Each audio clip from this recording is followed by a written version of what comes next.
The broadcast is now starting. All attendees are in listen-only mode. All right, welcome everyone who has joined us so far. We are seeing people piling in, so we're going to get started in about 1 minute. Just going to give people enough time to get.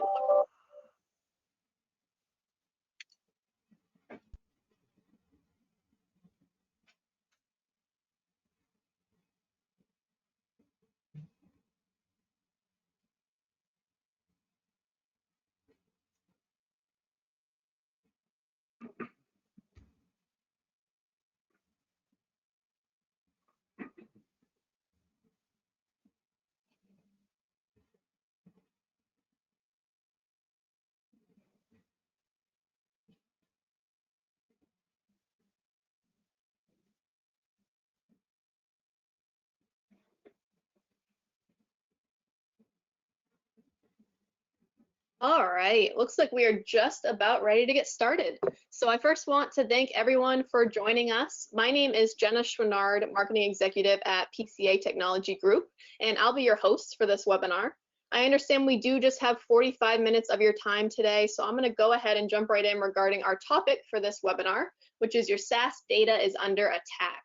I know we are thrilled to have some amazing thought leaders with us today to simply give visibility into the importance of backing up your data for things like M365 and G Suite and many other applications. So we have Michael DePalma, Senior Development Manager from Datto, and we have Steve Zabinski, President of PCA. Just a few housekeeping items. Please mute your line upon joining if you haven't already. This webinar is being recorded and it'll be sent via email within 3 business days.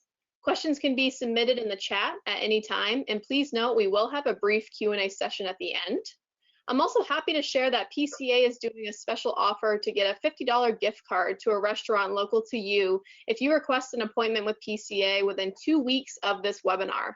And that's just a chance to learn more about this topic and how it applies to your current work environment. And you can actually use that email right there, info@pcatg.com, to request the conversation, or simply just reach out to one of us. So please keep that in mind as we go through our presentation today. And with that being said, I'll now hand it off to Steve Zabinski, President of PCA. Thank you, Jenna. Good morning, everybody. So I just want to spend just a couple minutes before we hand it off to Mike to talk about a couple different things. One is why PCA. And so what makes us unique? You know, PCA is, there's a few things. One, that we're a trusted advisor. You know, we've actually been around for over about 32 years now, and we help our clients to identify the right solutions for their business needs, drive savings, reliability, and security.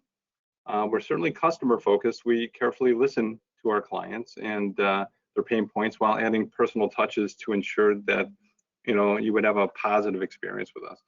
And then, you know, I think the third thing that makes us unique is our cultural strength. You know, we have a professional maturity that's coupled with our ability to listen, create effective strategies, and exceed expectations, and to really we try to make our relationship enjoyable.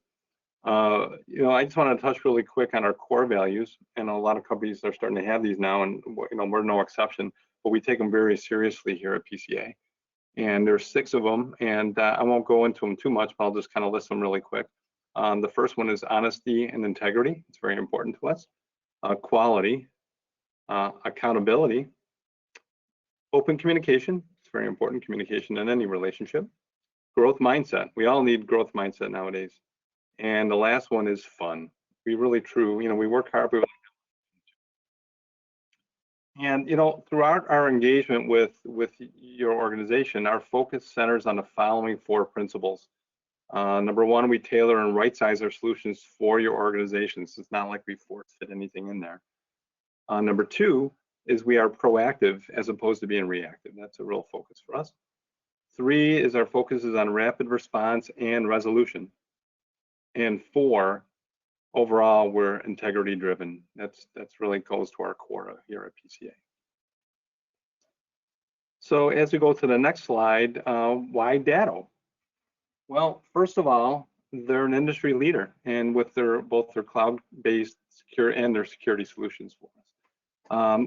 You know, their solutions serve over 1 million organizations around the globe.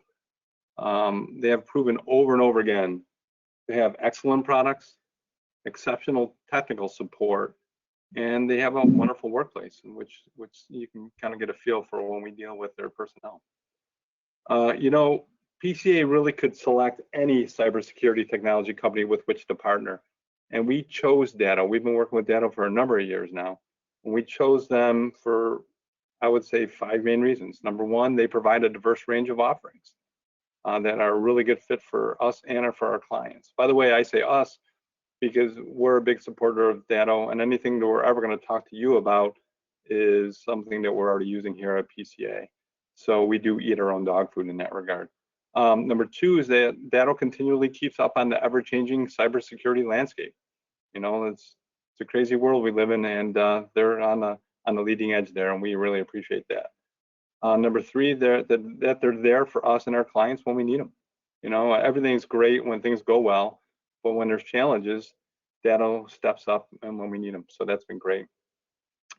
Four is Datto truly values our relationship. We have a great relationship with them and all levels of Datto and all levels of PCA, and it works out great. And I guess the last thing in that regard, in the end, their solutions just work. I'm not sure how else to say it. They just do what they're supposed to do, and they've never let us down yet. So that's why we select Datto as our key partner for PCA. So Mike, why don't I hand it over to you? All right, perfect. Thank you so much. So my name is Mike DePalma, Senior Channel Development Manager for North America here at Datto. A lot of my job normally is being out on the road, doing live presentations and seminars and things like that. Obviously, we have now shifted to this remote space, although I think we're going to be back on the road pretty soon. But I've been fortunate enough to present alongside some folks from different governmental agencies, the FBI, Department of Homeland Security, various state agencies. And so a lot of these trends that we're seeing, and we're seeing them in the IT industry, are also being echoed by these governmental agencies. They see a lot of these threats. They see the need for protection. And one of the themes I really want to cover and make sure that it really weaves into everything that we're talking about is, yes, cybersecurity is something that a lot of businesses understand that they need to address. And that's fantastic. And we're seeing those numbers grow, which is great in terms of education on that side. But really, in today's world, you really need to think about it one step further. Yes, we're going to try to protect every single thing that tries to come in. And there's a lot of great solutions that protect that. But, you know, FBI Director Wray was on the floor of Congress a couple weeks ago, and they were hammering him about the attack on the U.S. government. And he was open. He said, look, there's never going to be a time where somebody could say you're 100% secure from these threats. The real question you have to ask as a business owner is, how cyber resilient is my business? Yes, we want to protect everything, but if something were to get through, how quickly can you detect it? And then how resilient is your business to get everybody back up and running with access to all the tools that they need to have? Now, for years, and we're in the world of backup disaster recovery, we're based down in Norwalk, Connecticut, although we do have offices all over the world. Our second largest office is up in Rochester. And for the last 12, 13 years, the main focus is the on-premise Windows-based servers, because that's where the vast majority of data lives. And I think most businesses understand the need to back that data up. And a lot of those attacks were occurring on those on-premise Windows-based servers, not because that was the only place these criminals can get in, but instead it was just that's where the vast majority of data lives. So they're just going to keep going until, you know, they run out of people to attack. What we saw, especially over the last 12 months, was that there was a huge migration, excuse me, to the cloud. We saw a huge adoption of different SaaS applications, and that's great. Kind of the cliche term here in the tech space is that technology accelerated 10 years in a matter of 10 months, and at a necessity. And again, that's one of the reasons we were able to stay up and running as an economy, and that's all great. And you know, we see this adoption rate, and wherever you're getting your news from, you can see it, or even if you're just following the market, these what they call software as a service applications really have been growing exponentially. And you know, at some point, we all understand, you know, people don't pick up the phone and call you anymore. I used to be on my cell phone all the time. Now it's, hey, let's jump on a Teams meeting, let's jump on a Zoom meeting. We all can relate to that. And even though, you know, we're starting to get back to some form of new normalcy, my instincts are telling me that is here to stay. Companies made a huge investment in it. There's a lot of training on that. That's where a lot of critical business data lives. So even when we all hopefully are back in our cubicles or back in our offices, the days of just sitting in a conference room, to me, I think are pretty much over for the most part. Yes, you'll still have those meetings, but a lot of these collaboration tools are going to continue to be really integral parts of what people are doing. Now, we'll focus on Microsoft 365 because this is the major player in the market. And when you look at how much critical data lives there now, data that your company needs to have access to and cannot absorb losing, there's some pretty surprising stats behind that. I mean, only about a quarter of folks are using a third-party company to back up that data. A lot of folks are adopting the Microsoft offering, but I'll get into kind of what their SLA says about that. But most folks in the IT space and even in the Microsoft space will suggest using that third-party backup. The idea here is take a step back, do an inventory of where all your data lives. This is the time to do it. Everybody, and it might be on that on-premise server. It could be on a critical workstation. Hopefully, folks aren't saving really critical data on that, but that's something to look at. And then ultimately, where does all this data live in systems like Microsoft 365? So there's a couple caveats to that. One, you have to make sure that everybody has access to the systems that they need. But the other side of things is make sure people only have access to the data that they need. And what I mean by that, and I'm sure Steve can confirm this, a lot of folks will roll out Microsoft 365 or one of these applications and just give admin access to everybody because it was easier to do it that way. You really got to make sure that folks only have access, especially at the admin level, that need to have that access. Because if you are attacked, you don't want that virus to now go and migrate to wherever that person had access to. So it's one of those things, and I think we're seeing some adoption rate. I think, it always is that backup security kind of lags behind the adoption of that actual product. But, there are significant risks out there. But as we see that grow, there will be business disruption. There will be data loss here. The numbers coming from third parties, the numbers that we have internally. We run a ransomware report every year specific to ransomware, but we're seeing data loss within these applications. And there is this kind of false sense of security, I would call it, that you go and you migrate to a company like Microsoft and say, well, I don't need to back it up. It's Microsoft. That's why I moved to their cloud.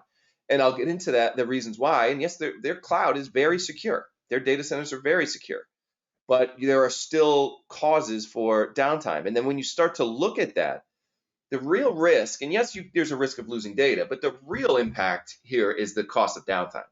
And people always ask me, well, what does that cost of downtime look like? And depending on the size of your business, how transactional your business is, it could vary pretty drastically. Now, with a ransomware attack, looking at on-premise pieces, I did a webinar recently with a gentleman from the Department of Homeland Security. So they're talking about all kinds of crazy stuff, but they did lead themselves to ransomware. And they don't share it. They won't share their slide decks. They won't let you take pictures of them. I don't know why they're so secretive about it when they're telling these stories publicly. But their number for a ransomware attack, the average length of downtime was 16.2 days. So, that's looking at an on-premise server, but we are seeing ransomware attacks migrate to these SaaS applications as well. So start to kind of do the math in your head, and that's a good exercise. It's called your recovery time objective. How much downtime would you incur if any of these systems went down? And then try to put a monetary value on that. Within our report, we saw that the average cost of downtime is about $300,000, and we only focus on the small business community. The larger your business is, the more transactional, that number obviously goes up. So that goes back to that cyber resiliency idea. Yes, you want to hope that none of these attacks occur, but any kind of backup really is only as good as the speed in which you can recover that data and get everybody back up and running into a production environment is extremely critical. So I mentioned the growth of Teams, and it was kind of a race early on during the pandemic between Teams and Zoom, and they both obviously were very successful. It was, they both grew their businesses very, very quickly, but Microsoft has really kind of taken over the leadership in that. They already, Microsoft Teams and their whole product suite had a pretty good adoption rate, so it just continued. But these numbers are only going to continue to grow. Again, that just shows that stuff is here to stay. Now, within our ransomware report that I mentioned, we focus a bunch on the on-premise stuff, but when we talk to managed service providers, folks like Steve, there was about 6 in 10 of them said that remote work due to COVID resulted in increase of ransomware attacks.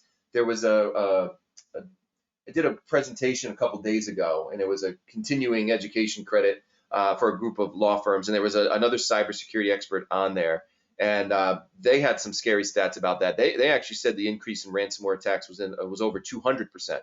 And the reason for that is these guys are extremely opportunistic. They saw where everybody was moving to, and you're not getting the emails from your long lost uncle anymore. You're getting very targeted spear phishing attacks that look like every other email in your inbox. So when the pandemic first hit, there's a lot of emails coming out that look like they were coming from the CDC or from the World Health Organization. And so, they were getting folks to click on it, especially as folks were working from their kitchens or from their, home offices or their bedrooms. I mean, Steve, I'm sure you saw an uptick in these attacks as well. And that was one of the reasons why, you've had to spend a lot of time with your clients on this. I'm sure you've got some stories.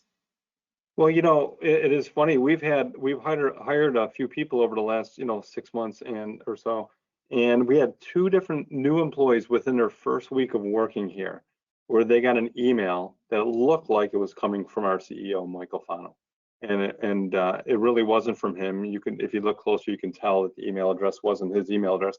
But this is a person's second day, and they, there was an action for them to do some stuff, and if they would have went through with it, it would have been, it could have really caused some harm. But yet you're right about the fact that they're targeted. You're not, no one's falling for those king in an African country who wants to give you $1 billion kind of emails anymore. They're very targeted. It looks like it's coming from a bank. It's looking like it's coming from Amazon, Microsoft, and you don't see the typos anymore. The grammar and the graphics are solid, and they're pretty convincing. And it's like I said, it's only getting more scary out there. Yeah, and you think about it, we give so much information freely, almost out of necessity at this point, on things like LinkedIn.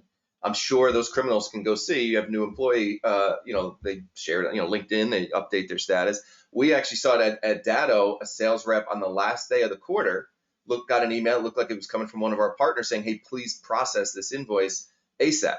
Now, luckily, this gentleman, the sales rep's a former military guy, very buttoned up. He knew that this just smelled fishy. It's not how this partner ever interacted. He picked up the phone the old-fashioned way and said, hey, this is, before I process this, the partner didn't send it. But again, it shows you they know that Joe is a sales rep. They know it's the end of the quarter and everybody's under stress. We see it with HR departments. They're sending in resumes at the open piece, and those could be corrupt executable files.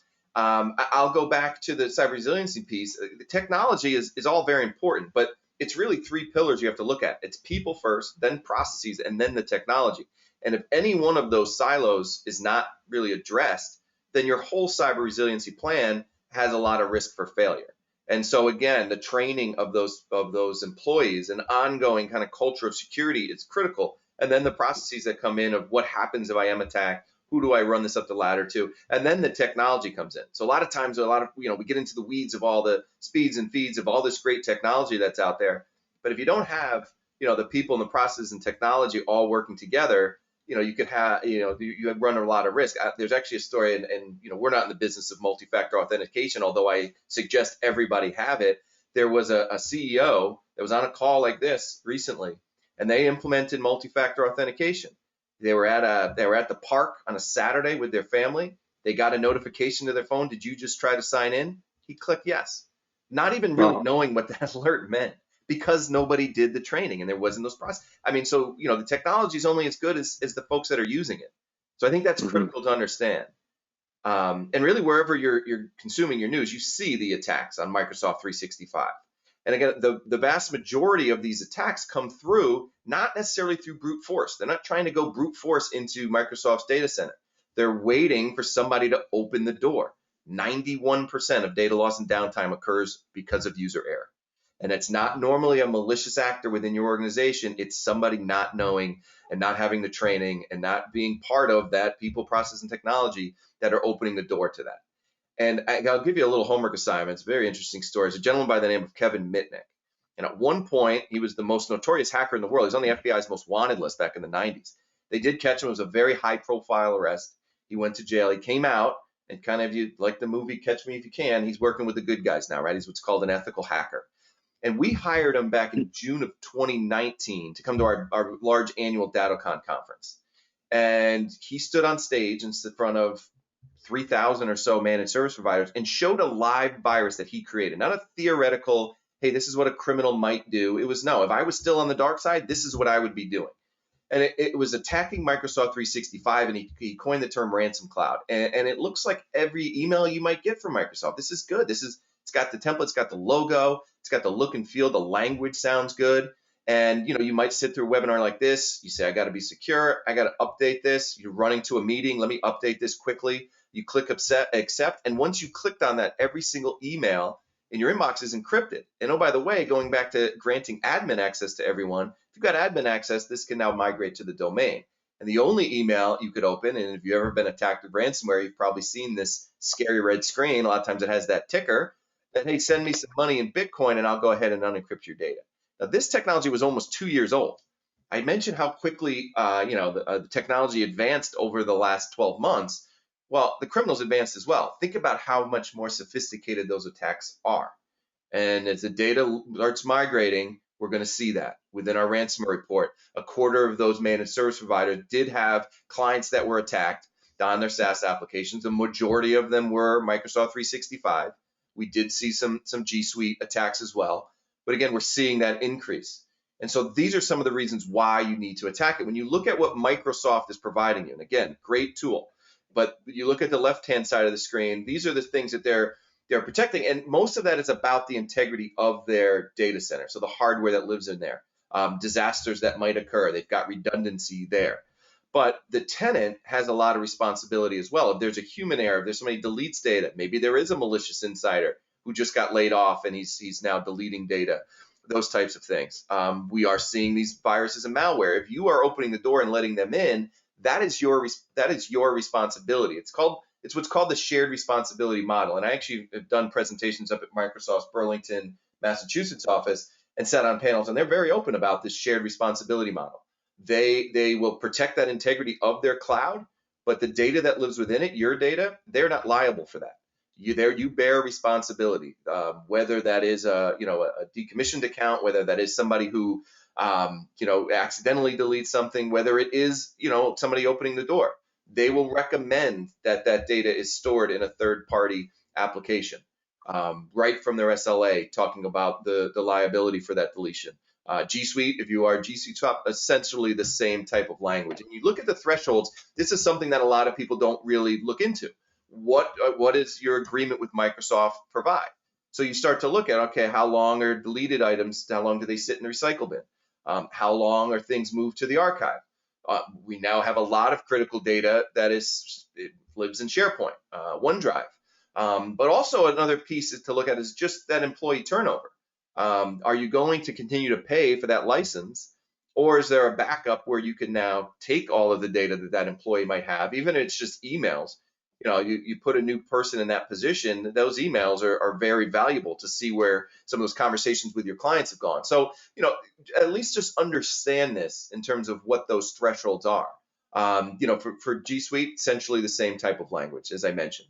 They're going to also recommend that third-party backup as well. It is critical. As you start to think about it, as we migrate, wherever critical business data lives, it needs to be protected.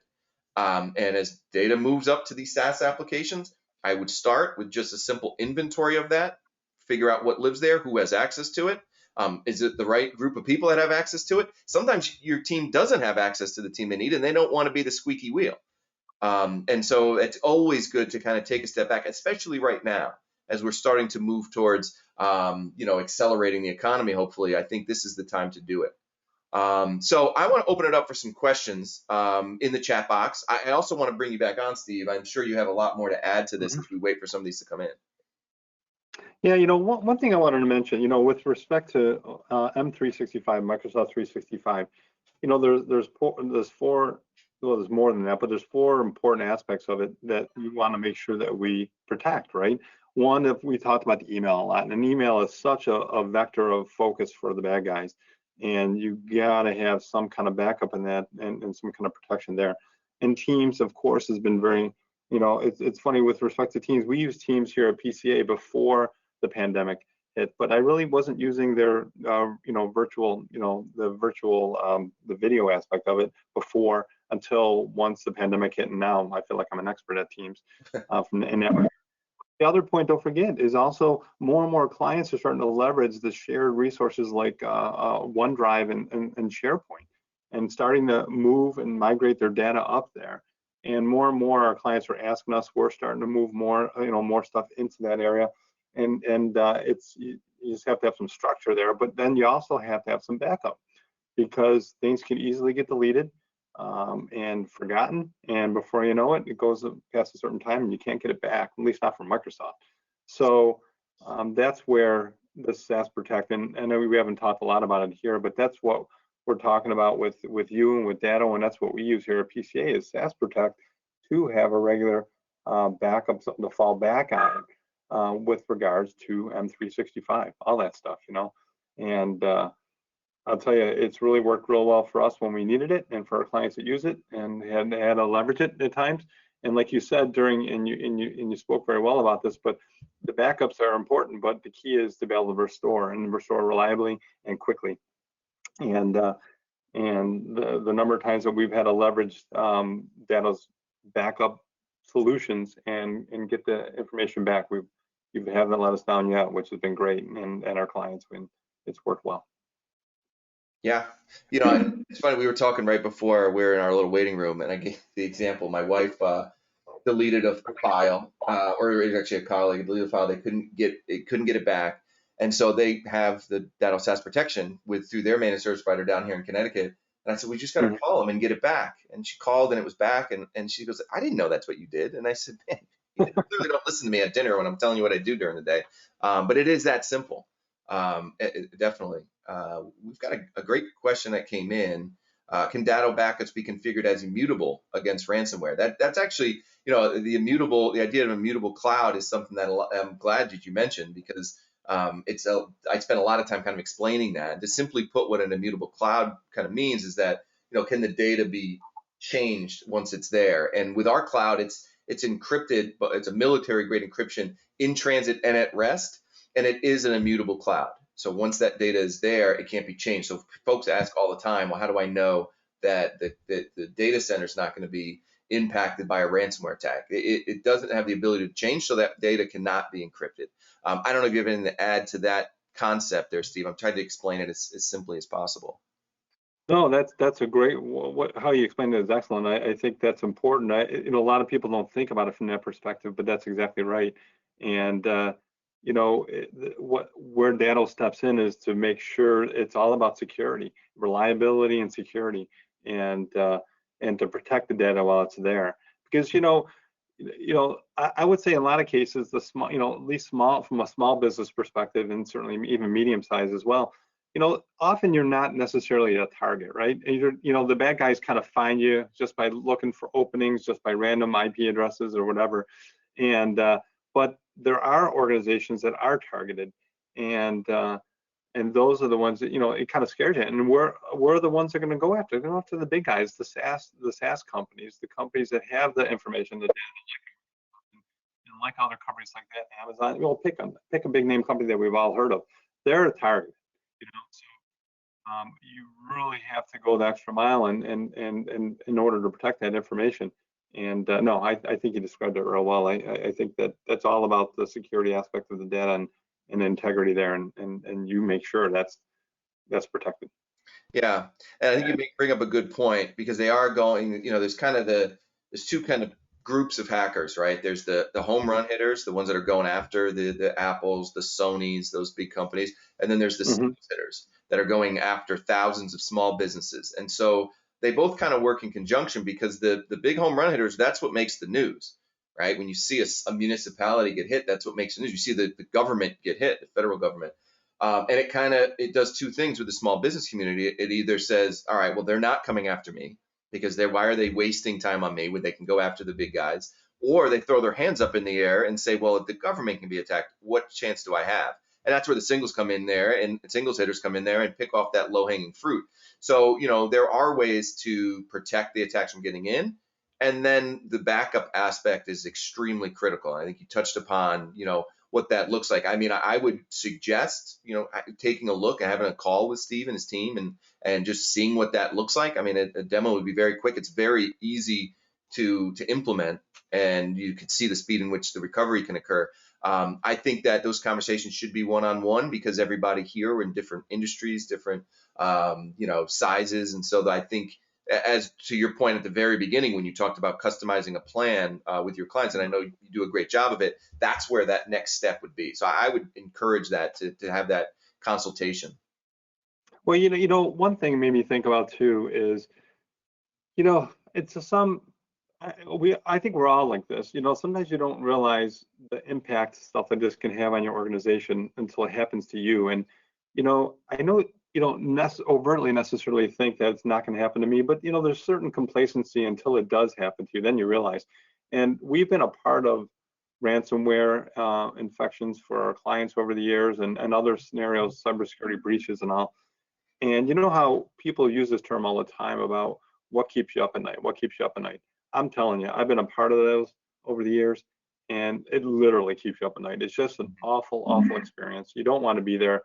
The key is to have, in all aspects of your business, but have a solid backup that you can fall back on, because at least if somehow you get ransomware and you get an infection, some things start getting encrypted, if you can at least fall back on a backup, you won't have to pay the ransom in that case, and you don't have to wait. And you're right about the days. It's, from a ransomware perspective, it's days and days and days. The encryption goes really fast, but the decryption is very slow, and it takes a while, and it's not guaranteed to come back. And it's a nightmare, and it's a terrible experience. And if I don't ever have to be a part of those again, I'd love that. And but that's the key, is the ones that really got breached are ones that don't have a good backup solution in place, and the backup also got breached, as well as their files got encrypted. And then what choice do you have other than pay the ransom? Yeah. And Yeah, to that end, the government finally, I mean, they've been telling folks you're not supposed to pay, but in October, the Treasury Department put out an official statement saying that by paying the ransom, you could actually be in violation of the law. And there's nothing illegal about paying ransom, but what the problem is that a lot of times the folks behind these attacks are terrorist organizations. They are enemy nation states. So by paying that ransom, you could inadvertently be paying, helping to fund one of these terrorist organizations. Now, it doesn't have a lot of teeth to it because they almost never can track where that money's going because it's leaving in Bitcoin, but it does show you the trend in which the government's going. So they're trying to take that option of paying the ransom off the table. And then what do you have if you don't have access to your backups, right? Right. That's right. But from the business side, if literally your backups got breached as well, and you, in this case ransomware, if all your files got encrypted, what choice do you have? Right. I mean, you can choose. Some businesses might have some other backups or other methods they can get back up and running. But boy, without all your, think about it, if your servers all went away, as an example, what choice do you have? And but believe me, you don't want to have to rely on that, and that's what we're trying to emphasize. I'm trying to emphasize, anyways, by having a good backup mechanism, good systems in place, then you're never going to have to worry about falling down that trap that kind of backing you in a corner, saying, "What choice do I have?" Well, you do have choices. You just go to your backup and restore. Right. That's a choice. So it's not costly really anymore, and but it is reliable and it works. Jenna, Awesome. oh, go ahead. I was just going to bring you on, Jenna. Do you have anything else coming in? Absolutely. Actually, I got a few more questions here. So thank you guys for this discussion so far. You're definitely generating some good conversation. This one's from Mike. Can you talk a little bit more about how the Datto SaaS Protect solution works, maybe how long it takes to get up and running, or any of your favorite features about it? And Steve, feel free to jump in as well. Mm-hmm. Yeah, I mean, I would just start with the implementation is very quick and very seamless. And so it's not something that you're going to need to spend a lot of time training your staff. It's not going to take a lot of labor on Steve's side to implement that. And the speed in which you can recover, you'd have the schedule of when those backups will occur, but you could force a backup at any time as well. So, I use it. I'm not an engineer by trade, but it's extremely simple to do that. Steve, you're probably more intimately involved in actually the implementation. So you could probably shed some light on that as well. Yeah, it's not a heavy lift to implement it at all. And just so you know, and I don't know if anyone's going to ask, but I'll just tell it because it's so simple. I was just talking about it with a client yesterday, that Datto SaaS Protect is simply, the price is just, what we sell it for is a standard price of $2.50 a user per month. And it's for what's called infinite cloud retention. And I just kind of clarified that. But infinite cloud retention means as long as you have the backup service, you can go back that far. So for example, if you were running SaaS Protect for a period of 3 years already, I could go back in a point in time and restore a file or a folder or an email or whatever, going back 2.5 years, 3 years, as long as you had it. So it's a real simple pricing model. It's really simple to implement. And all, by the way, that also ties right into the visibility there, ties right into our help desk and our back-end ticketing system and our dashboards and all that. So if there's ever any issues where for whatever reason the backup's not working at a particular time or date, it'll immediately alert us, and our help desk would be able to jump in and find out what's going on. And it could be your internet's down or something like that. But so that's what we're there for, to make sure that this stuff is working as it should. And if for some reason there's a technical glitch or some other reason why it's not working, we are aware of it and we can jump right in. So that's part of how the service works. And it's this team approach, and it's, like I said earlier many times already, it hasn't let us down yet. And I'll just add one more point to that before you get to another question. Before I came to Datto, I worked for a large construction management company doing business development there. And we did large hospitals and schools and things like that. A lot of job, these public work, they can go and audit you 7 years later. So there could have been projects that I was working on 7 years ago that before and then now I'm in at Datto for 6 years. I think about that still, like, where is that data? They've got to go find it. Things like this, when you think about infinite cloud, when would I ever need to do it? Well, you never know when that request is going to come up, and if it's a compliancy issue, then you better be able to find that data. So that's my last point. But Jenna, do we have anything else? Oh, hey, before you jump on to the next one point I want to make too, with it, I like your model, and that's one of the reasons why we got behind it as well. It's not based on the storage either, the pricing. And it doesn't matter how much information, a little or a lot, that you have as far as size of your email boxes or your size of what you're keeping in Teams or SharePoint or OneDrive. It's still that same price per user per month. So because a lot of times you get into these solutions and it's kind of right size, so that, the more you're storing, the more you're gonna have to pay. But I really love that model, and it just makes it easy. You don't have to worry about it. It's predictable from a business perspective. You can know, you can plan for it, you can budget for it. You don't have to worry about these spikes are coming out of nowhere, as far as your costs go. Yeah, and we utilize third party. I mean, we have our own 9 data centers around the world. We've got one in Pennsylvania here and one in Utah, and that allows us that scalability, option, because we're controlling those data centers. So yeah, it's not a pay as you grow type model. That is a set cost. So very good point. Awesome. Great. Yeah, we do have just one more question here. Looks like it's for Steve for PCA. Do you offer security awareness training as kind of an added layer to protect our data as well? Mike, you mentioned that too about, and you didn't say it quite like this, but I'll say it like this, that the weakest link in any of our companies is generally not the technology, it's the people, all of us, because all it takes is we get really busy, and there's a lot going on. I'm getting phone calls, people coming in the office, I'm getting all these emails and whatever, meetings and such. And all it takes is, you get a little lazy or whatever, and an email comes in and you inadvertently open an attachment or click on a link you shouldn't have, and unknowingly you just let the bad guys in, right? So it can happen to anybody. And there's a lot, just as one example, there's a lot more than that. But, part of what we do here, do here at PCA, is to give ongoing education to our clients, to educate them about the do's and don'ts, whether it be email or wireless, or why you want to have long and complex passwords, and all these, browsing the internet and all that kind of stuff, and the do's and don'ts for that. It's certainly very applicable at work, but it's also applicable outside the office, at home, about the do's and don'ts. And it's even more important now that we're all working so remotely, we're working remotely and all. And we have a presentation that we put on, and Brian Powell, who was our engineering department manager, he generally gives that presentation. And as you might know, it used to be in person mostly, but now we're doing a lot virtually. And I'm telling you, I've probably seen this presentation 100 times, but after the first time or two I saw the presentation, as an example, I will not connect to Wi-Fi unless I'm really confident in the place. Because I cannot tell you, if you go to a coffee shop or go to an airport or go places like that, just public Wi-Fi, how easy it is to get breached. As an example, I'm just giving you that one example. So, and Brian tends to update that presentation and cater it towards more current events as well. and incorporates that into the presentation. But generally speaking, for our managed services clients, we give those presentations, or try to, at least once a year. And but we can do them ad hoc too, and so on. But you know how, at least in New York State, we have this mandate now that you have to have this sexual harassment or harassment training once a year by the state. It's kind of under that same, there's no regulation in that regard necessarily. But there is, that's kind of thought of like that, and just part of what you do once a year. Just give some education to the users. And I have not had one user that's gone through that training. It takes about an hour.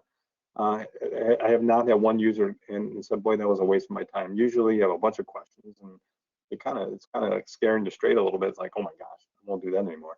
Now I understand why. So. Yeah, I mean, I think it goes to the point of, security in general is not something you go buy off a shelf.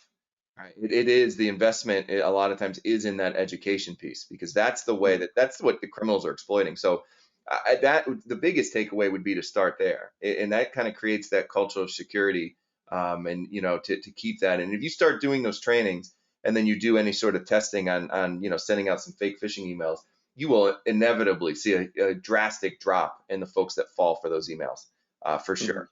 So great piece. That's a great question, because that is the ultimate next step, I would say.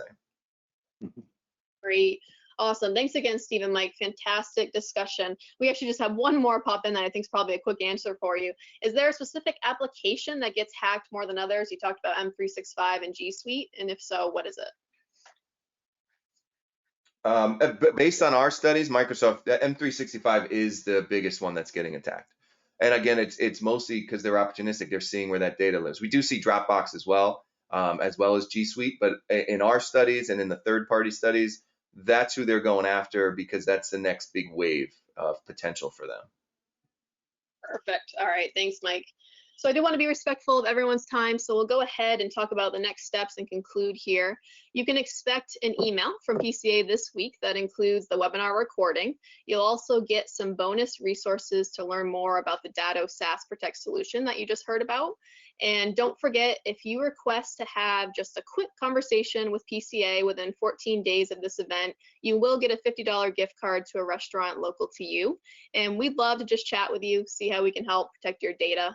But with that being said, it looks like that just about covers everything. So a big thank you again to our speakers, Mike and Steve, and from everyone at PCA and Datto. We just want to give a special thank you to all of you that attended this session with us today. We always enjoy doing these, and these events are awesome for us, and we just appreciate you engaging with us. So any final thoughts from you, Mike or Steve?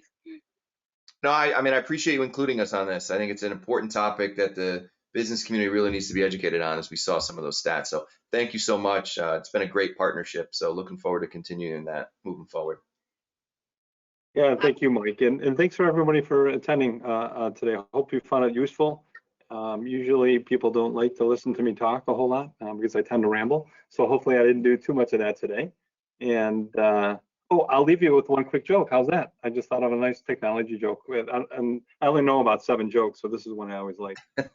So how many programmers does it take to screw in a light bulb? How many programmers does it take to screw in a light bulb? The answer is, I don't know. It's a hardware problem. There you go.